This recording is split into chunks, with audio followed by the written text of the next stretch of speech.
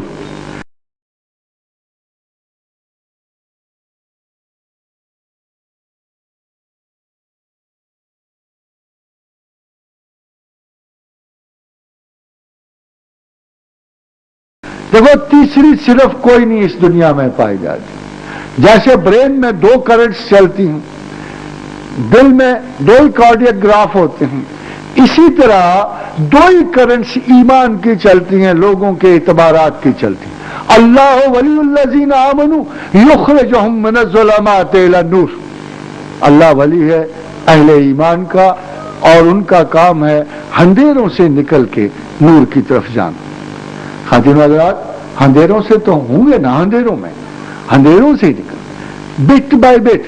کیا اچانک؟ نو، اللہ تو نہیں چاہتا اچانک۔ یولج اللیل فی النہار ویولج النہار فی اللیل، جیسے رات دن میں داخل ہوتی ہے، لپیٹی جاتی ہے، ذرا ذرا روشنی کا بڑھتا ہے، ذرا ذرا تیرگی کا کم ہوتا ہے۔ خاتون حضرات، اللہ کسی کو ایک دن میں مقدس کرنا نہیں چاہتا، نہ بنانا چاہتا، وہ چینج ناقابل اعتبار ہے اور سیکولر ہے، ریلیجس نہیں ہے کہ ایک دن تو آپ میں نوشی فرما رہے ہو اور دوسرے دن آپ سب کو چھوڑ چھاڑ کے تہجد فرما رہے ہو۔ یہ ناقابل اعتبار ہے، اس میں تھنکنگ شامل نہیں ہے، اس میں ریجڈ اینڈ ہیں، دونوں اینڈ ریجڈ ہیں۔ ایک آدھ ساتھ میں کوئی بندہ نہیں بدلتا، ایک آدھ دن میں کوئی بندہ نہیں بدلتا۔ غور و فکر سے مسلسل جد و جہد کرنے سے آپ اپنے اندر کے انسان کو چینج کرتے ہو۔ اللہ یہ کہتا ہے کہ دیکھو دو طریقے ہیں اس سیکولر سیلف کو ریلیجس بنانے کے، وَإِمَّا مَنْ خَافَ مَقَامَ رَبِّهِ وَنَهَى النَّفْسَ عَنِ الْهَوَىٰ، کہ جو میرے سامنے کھڑا ہونے سے ڈرتا ہے نا، جو دل میں چاہتا ہے نا مجھ پہ اعتبار کرے، مجھ پہ توکل رکھے، مجھ سے محبت کرے، وہ دو کام تم ضرور کرنا۔ ایک تو بار بار پلٹنے والی خواہش سے اجتناب کرنا، یہ نفس ہے، نفس تکرار میں جاتا ہے، نفس ہی سیکولرزم کا۔ خادم حضرات، ایک جملہ بول رہا ہوں، یہ یاد رکھیے گا کہ نفس انسان جب مکر شیطان سے ملتا ہے تو سیکولرزم ہے۔ جب میری اپنی خواہش عذر ڈھونڈتی ہے کسی ایسے فلسفیاتی تخیل اور نظریے کا جس سے میں دوسری اقدار کو متروک قرار دیتا ہوں، مذہب کو پسماندہ قرار دیتا ہوں۔ مگر خواتین و حضرات، اگر کوئی برائی سپارٹا میں موجود تھی، اگر کوئی برائی سومیرینز میں موجود تھی، کالڈینز میں موجود تھی، ایکمینینز میں موجود تھی، کیا انسان واقعی باقی ترقی کے ساتھ ایموشنل، اخلاقی، سینٹیمنٹل ترقی کر گیا ہے کہ آج وہ گناہ موجود نہیں؟ یہ دیکھیے خدا نے کیا عجیب اتفاق پیدا کیا۔ زمانہ تو آگے بڑھ گیا، ایجادات تو آگے بڑھ گئیں، مگر ہر وہ انسان جو 60 سال کی زندگی گزارنے کے لیے پیدا ہوا، اسے پھر وہیں سے شروع کرنا پڑتا ہے جہاں سے اسے ابو الآباء آدم سے شروع کرنا پڑتا ہے۔ It has no change۔ آپ کے اسکائی اسکریپر کا فائدہ آپ کو اخلاقی طور پر نہیں ہوگا، ایسکیلیٹرز کا فائدہ آپ کو مورالٹی میں نہیں ہوگا۔ میڈیکل سائنسز کی ترقی کے لیے جب کوئی ڈاکٹر کسی کالج میں جاتا ہے تو اس کو یہ نہیں پوچھا جاتا کہ تو نماز پڑھتا ہے کہ نہیں پڑھتا، تو آنےسٹ ہے کہ نہیں آنےسٹ، اس سے کوئی مورل تقاضا نہیں کیا جاتا۔ سائنسز میں اور مورالٹی، مسٹسزم میں یا تعلیمات خدا میں فرق، یہ سب سے بڑا فرق ہے کہ سائنسز آپ سے کسی کریکٹر کی ڈیمانڈ نہیں کرتی، کسی خصوصی کریکٹر کی ڈیمانڈ نہیں کرتی، مگر خدا کی طرف جانے کے لیے آپ کو ہر وقت محتسب رہنا پڑتا ہے، ہر وقت اپنے سیلف کا احتساب کرنا پڑتا ہے، ہر وقت اپنی عادات و کردار کا خیال کرنا پڑتا ہے۔ ظاہر ہے کہ کوئی بھی دنیاوی نظریہ جو ہے وہ آسانی کو جائے گا، اور یہ مشکل بات ہے، بہت مشکل بات ہے کہ انسان ہمہ وقت ذاتی احتساب میں اور کردار کے محاسبے میں رہے، یہ مشکل بات ہے۔ تو یہ طریقہ کار رہا سیکولرزم کا کہ وہ مذہب کے ان مقامات پہ حملہ آور ہوتا ہے جو مذہبی نہیں ہے، ان لوگوں کے خیال کوٹ کرتا ہے جن کو کسی قسم کی اسپیشلائزیشن نصیب نہیں ہے، اور خواتین و حضرات وہ ایک انسٹیٹیوشن بناتا ہے اور بنا رہا ہے، آپ کو اس کے انسٹیٹیوشن نظر آتے ہیں۔ مذہب انسٹیٹیوشن نہیں ہے، مسلسل سوچنے کی راہ ہے۔ بہت بڑا فرق جو مذہب اور باقی سائنسز میں ہے، مذہب یا ڈیموکریسیز میں ہے۔ اب آپ دیکھیے کہ ڈیموکریسی کو آپ فائنلائز کر چکے ہیں، مذہب زندگی کی اور زمانے کی کسی بھی منزل پہ سٹیلڈ نہیں ہوتا، رکتا نہیں ہے، ایک مسلسل سفر ہے ذہن و عقل کا، شعور کا، جو بالآخر کہاں منتج ہوتا ہے؟ اللہ کی ذات گرامی کو۔ اسی لیے خواتین و حضرات میں آپ سے بار بار یہ کہتا ہوں کہ mysticism is a normal way of life, it's not a special way. شرط یہ ہے کہ آپ مسلسل سوچتے رہو، شرط یہ ہے کہ مسلسل غور و فکر جاری رہے۔ فلاسفہ کا غور و فکر رک جاتا ہے، سائنسز ایک بڑی ایجاد کے بعد ہر نئے روز نئی بڑی ایجاد نہیں کرتے رہتے۔ 150 برس گزر گیا کہ آئنسٹائن نے آپ کو ریلیٹیوٹی دی، اور اس میں 2 آئیڈیاز دی، فیوژن کا دیا اور ڈیفیوژن کا دیا۔ حیرت کی بات ہے، ڈیفیوژن تو چند سالوں کے بعد ایٹم میں اور دوسرے بامز میں ہو گیا، مگر فیوژن کا جو نظریہ تھا ابھی تک شرمندہ تکمیل ہے۔ 150 برس گزر گئے ہیں، آپ اس پورے عرصے میں سائنسی استدلال دیکھ لیں، پورے عرصے میں سائنٹیفک پروگرس کی نوعیت دیکھ لیں، 2-4 بڑی بڑی دریافتوں کے علاوہ سائنس کے دامن میں تمام کی تمام ٹیکنالوجی ہے۔ اگر بجلی سے آپ چولہے بنا رہے ہو، بجلی سے آپ اگر کوئی دوسرے بہت سارے انسٹرومنٹ بنا رہے ہو تو وہ بیسک نہیں ہے، صرف ایک ٹیکنالوجیکل چینج ہے، وہ آپ کی مزدوریاں ہیں جو آپ ایک کانسیپٹ کے ساتھ کر رہے ہو۔ اللہ کے ساتھ ایسا نہیں ہوتا، اللہ کے ساتھ ہر روز نیا دن ہوتا ہے، اللہ کے ساتھ ہر شب نرالی شب ہوتی ہے، اللہ کے ساتھ غور و فکر کا ہر لمحہ قیمتی ہوتا ہے، ترقی پذیر ہوتا ہے۔ دل و دماغ میں آپ کے یہ خوف و حزن و ملال جو ہے یہ اسی وجہ سے ہے کہ آپ خدا کی محبت میں غور و فکر میں آگے بڑھنے کی کوشش نہیں کر رہے ہو۔ آپ اپنی ترجیحات کے غلط تعین کی وجہ سے آپ ایک ایسی بہت بڑی نعمت سے محروم ہو جو بنیادی طور پر مذہبی ویلیو نہیں ہے۔ میں آپ سے یہ کہنا چاہتا ہوں یہ تعلیم جاری رہتی، مگر اگر تحقیق و جستجو، چاہے وہ سائنٹیفک ہو، چاہے وہ ان سائنٹیفک ہو، چاہے وہ مادی ہو، چاہے غیر مادی ہو، اگر تحقیق و جستجو جاری رہے تو خواتین و حضرات انجام صرف اور صرف اللہ ہوتا ہے۔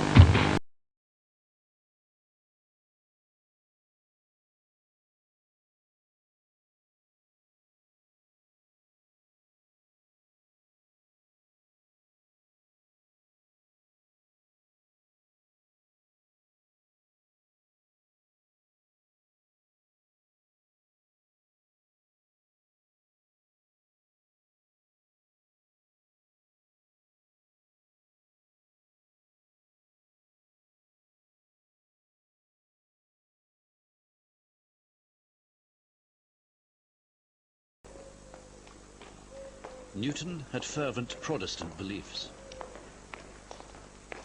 He was actually intensely religious. And this is, of course, not the Newton of popular conception, but this is the Newton that we know from his personal manuscript. So he's intensely religious, he's intensely pious, and this Puritan ethic, this austere moral code. Whence is it that nature does nothing in vain? And whence arises all that order and beauty which we see in the world? Does it not appear from phenomena that there is a being, incorporeal, living, intelligent, omnipresent, who, in infinite space, as it were in his sensory, sees the things themselves intimately? Even tiny particles seem to live and grow in his crucible. He mocked scientists like Descartes, who saw an inert, godless world.